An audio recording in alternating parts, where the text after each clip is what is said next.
देख सकते हो बादल आसमान में यहाँ वहाँ छा रहे हैं। रास्ते में ये राजकीय महाविद्यालय और थोड़ा आगे चले तो ये 400 KV GSS रत्नगढ़ का बहुत बड़ा GSS है।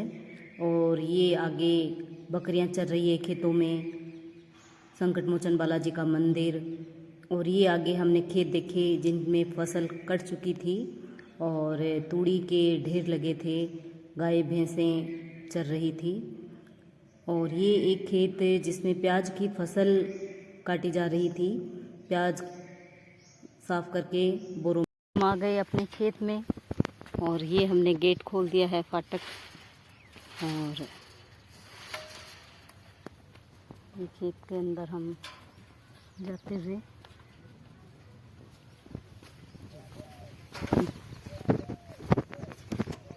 धूप भी काफी हो गई है।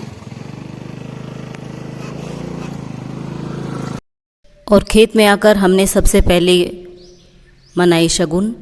यहाँ पर इन्होंने अपने हाथों से हल चलाकर ये बीज बो दिया। और अब इस मिट्टी के बनाएंगे ये 2 पिंडे यानी कि 2 लड्डू, और उनको हम ले जाएंगे घर। साथ में लेंगे एक हरी लौंग की टहनी यानी कि जो खिचड़ी होती है उसकी एक टहनी। ये शुभ माना जाता है। शायद ये जो लड्डू बना रहे हैं ये आने वाली फसल के लिए शुभ संकेत होते होंगे। और आज के दिन सोनचिड़ी नामक एक पक्षी होता है, उसके दर्शन बहुत अच्छे होते हैं, लेकिन वो तो नहीं दिखाई दी क्योंकि हमें हो गई थी थोड़ी सी लेट। और अन्य शगुनों के अनुसार देखूं तो आज का दिन बहुत ही शुभ कह सकते हैं। आने वाली फसल अच्छी होनी चाहिए। और ये सिंचाई कर रहे हैं। हलोतिया करने के बाद हम चलेंगे अपने खेत की तरफ। तो आगे देखते हैं, यहाँ पर प्याज की फसल काटकर कट्टों में भरकर ढक कर रखी हुई है। प्याज की फसल बहुत ही मेहनत, समय और पैसे लगने वाली होती है क्योंकि इसका बीज बहुत महंगा आता है। इसके बाद इसकी पौध तैयार की जाती है, फिर पौध की रुपाई की जाती है और फिर ये फसल तैयार होती है। और कई बार प्याज गलन रोग लग जाता है तो और भी कई दवाइयाँ देनी पड़ती है। और फिर इसको स्टोर करके रखना भी बहुत मुश्किल काम होता है। तो प्याज की फसल बहुत ही महंगी पड़ती है, लेकिन किसान को वो फ़ायदा नहीं मिल पाता जो उसे वास्तव में मिलना चाहिए। यहाँ पर मैं दिखा रही हूँ आपको प्याज की फसल, ये देखिए। और यहाँ पर तूड़ी भर रहे हैं एक झाल। और ये हमारा खेत, जो फसल कट चुकी है, गाय बकरियाँ चर रही है। ये है मतीरे की बेल जिस पर फूल आ रखे हैं, अभी फ्रूटिंग नहीं हुई है। ये कुछ गंवार के पौधे हैं जिनसे मैं तोड़ रही हूँ फलियाँ। और आगे ये है ककड़ी की बेलें जिन पे छोटी छोटी ककड़ियाँ लगी है, लेकिन ये अभी तक सही ढंग से प्रोग्रेस नहीं कर रही। ये आगे है लौकी की बेलें और कुछ इन पर भी अभी फ्रूट नहीं आए। ये है सारी ककड़ी और काचरी की बेलें।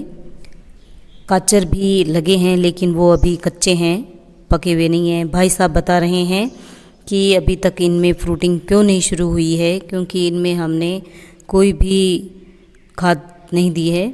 और इतनी सारी मैंने गंवार की फलियां तोड़ ली। और ये आगे मुझे दिखाई दिया एक गुंदे का पेड़, तो इससे मैं तोड़ रही हूँ कुछ गुंदे, ताकि मैं बनाऊँगी घर जाकर इनका अचार। ये इतने सारे मैंने तोड़ लिए, बिल्कुल कच्चे कच्चे।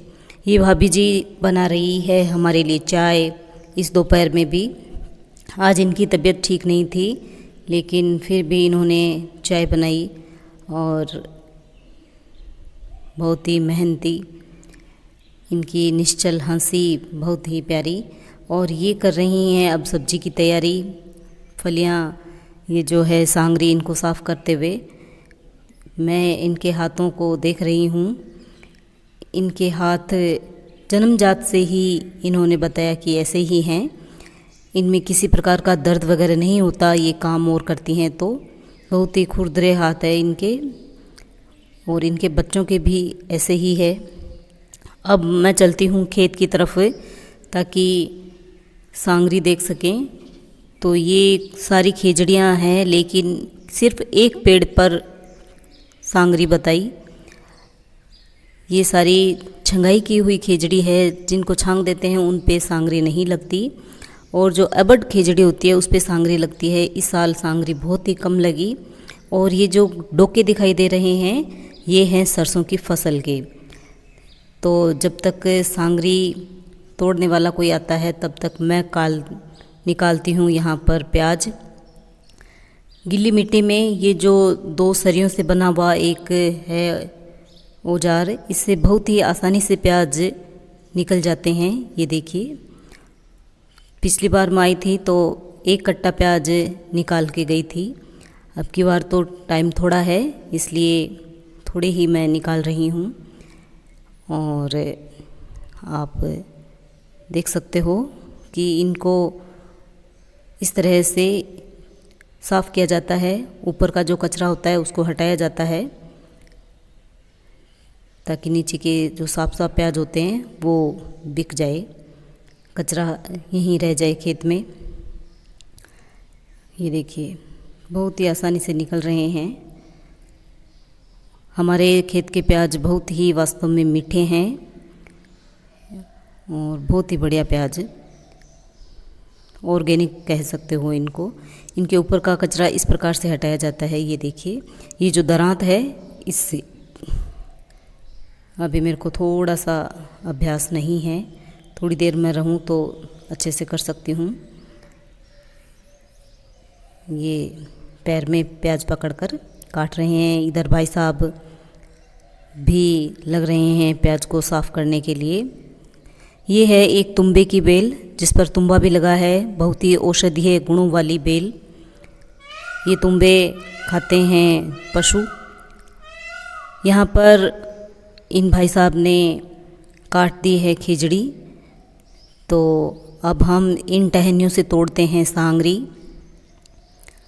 सांगरियाँ हो चुकी है मोटी, लेकिन फिर भी थोड़ी बहुत कलेक्ट कर लेते हैं, क्योंकि सांगरी लेने ही विशेष कर आई हूँ मैं आज खेत।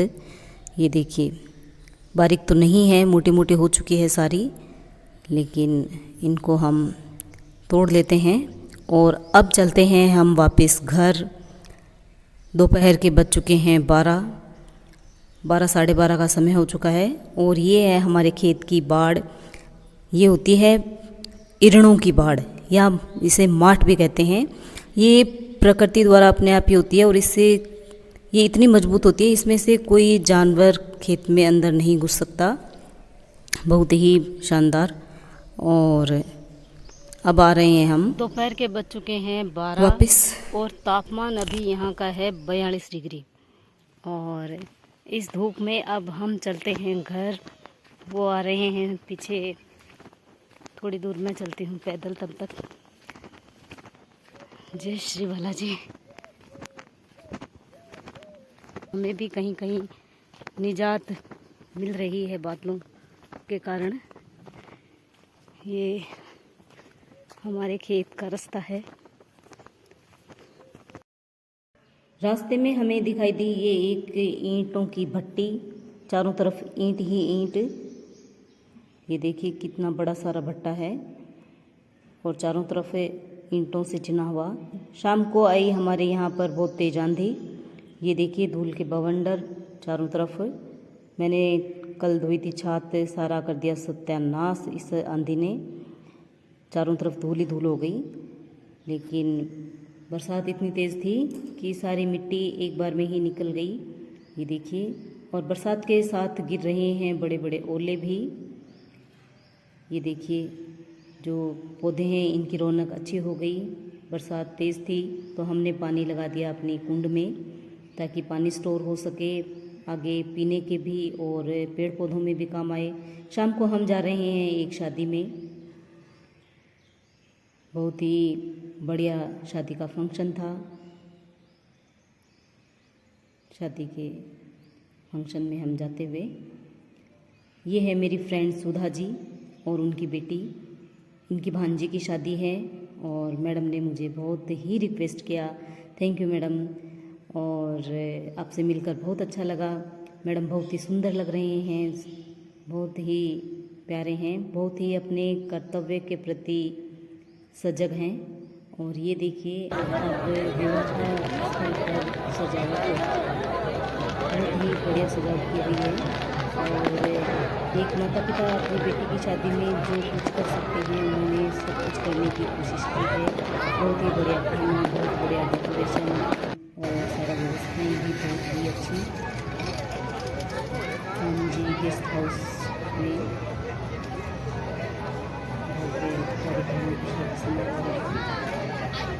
और यहाँ पर आ गई अचानक से आ गई यहाँ पर बरसात, तो सारा का सारा पंडाल हो गया यहाँ खाली।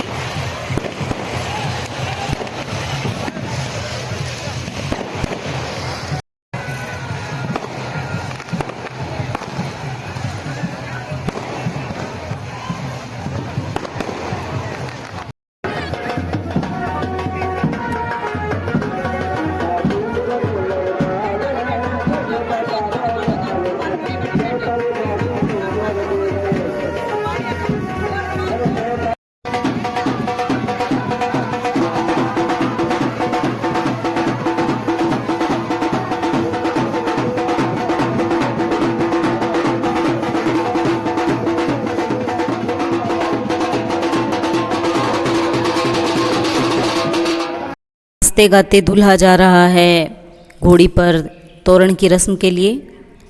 और यहाँ पर पहले तोरण की रस्म होगी, फिर रिबन काटा जाएगा।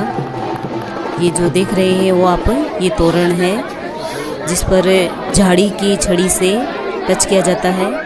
हमारे यहाँ पर तोरण की रस्म होती है निर्विघ्न शादी के लिए, ताकि समस्या ना आए कोई भी शादी में, और गणेश जी महाराज सब बढ़िया करें। तोरण की रस्म के बाद यहाँ पर ये दे रही है दूल्हे की सास दूल्हे को दही। दही देने का मतलब होता है जो दही की मलाई होती है उसको एकदम से गाढ़ा करके और तिलक किया जाता है चांदी के सिक्के के साथ।